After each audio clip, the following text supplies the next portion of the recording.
আমি father Albert Rosario, প্রধান পুরোহিত, সেন্ট ম্যারিজ ক্যাথিড্রাল, রমনা।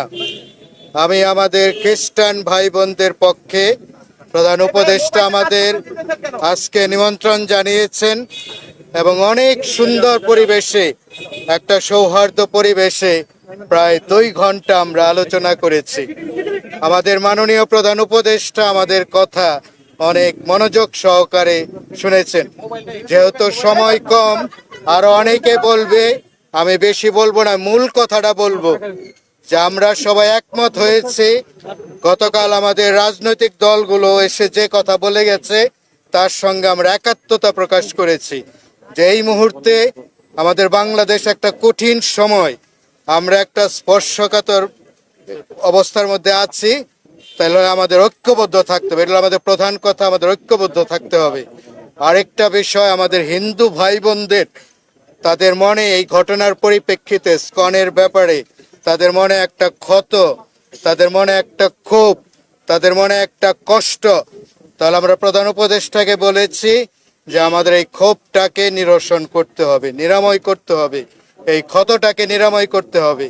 আমরা বলে এসেছি আমাদের যাদের মনে এই ঘটনার পরিপ্রেক্ষিতে যারা কষ্টে আছে, ক্ষোভে আছে, তাদের অনেকেই কিন্তু আজকে আসে নাই, তাদেরকে নিয়ে যেন প্রধান উপদেষ্টা তাদেরকে নিয়ে বসে।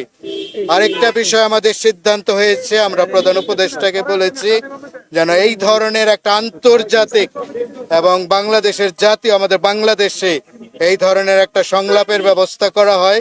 সারা পৃথিবীর মিডিয়া যেন জানতে পারে যে বাংলাদেশের মানুষ তারা সম্প্রীতির মানুষ, তারা মিলেমিশে থাকে, তারা একসাথে পথ চলে।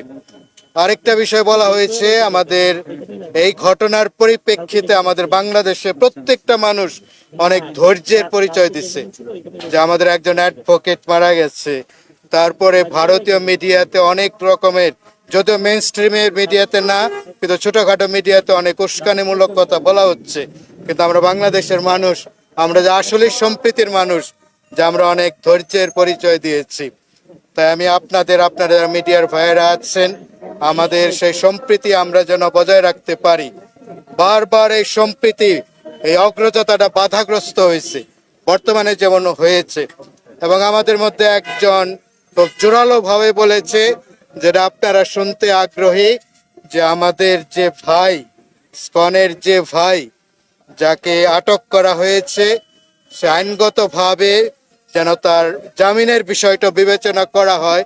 যদি আইনে পথ খোলা থাকে, তার জামিনের বিষয়টা যেন চিন্তা করা হয়, কারণ জামিন পাওয়া এটা আমাদের অধিকার। সবাইকে ধন্যবাদ, সবাইকে শিষ্টাচার।